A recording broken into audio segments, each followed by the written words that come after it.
He really took our saying, go big or go home, to an entirely new level that most haven't come close to.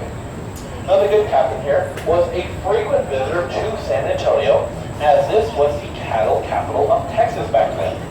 And rather than trying to find a room at one of the many hotels to accommodate his needs, he decided to fix this problem. He was going to rent his favorite room out every night of the year. You guys might have been able to guess his favorite room was here at the Vineyard, and it is a room you can still stay in. It is now called the King Ranch Suite. Pretty creative name, and it's located on the second floor in the corner. So what I love that is the private balcony attached to that room. Now when the captain learned of the impending death from his private physician, the very aggressive type of cancer, he actually spent the last few months of his life up in that room. In there is where he wrote his will, dispensing of all of his wealth and property. It's where he bid farewell to all of his close friends and family.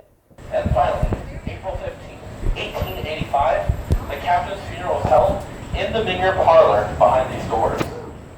Well, guests that stay here nowadays still have a chance to see this one-time power figure of Texas. Most guests report seeing him walking into his old room through the wall where the door used to be while he was a living guest here. Guests in that room often report the smell of cigar smoke, although it is a non-smoking room and a non-smoking floor. It's been that way for a long time. And they do come down here to make sure no one is ruining the experience for their guests, which is rarely the case. But men of power back in his day, including the captain, were known to enjoy a fine cigar as a symbol of wealth and prestige. Lastly, and probably creepiest of all, many guests have reported waking up to the good captain lying in bed beside them. Now before you guys get too freaked out, he is the perfect example of a residual haunting, although that probably doesn't make it any better. But it does mean he was as unaware of the guests being there as the guests were of him, of course until they woke up next to the handsome devil.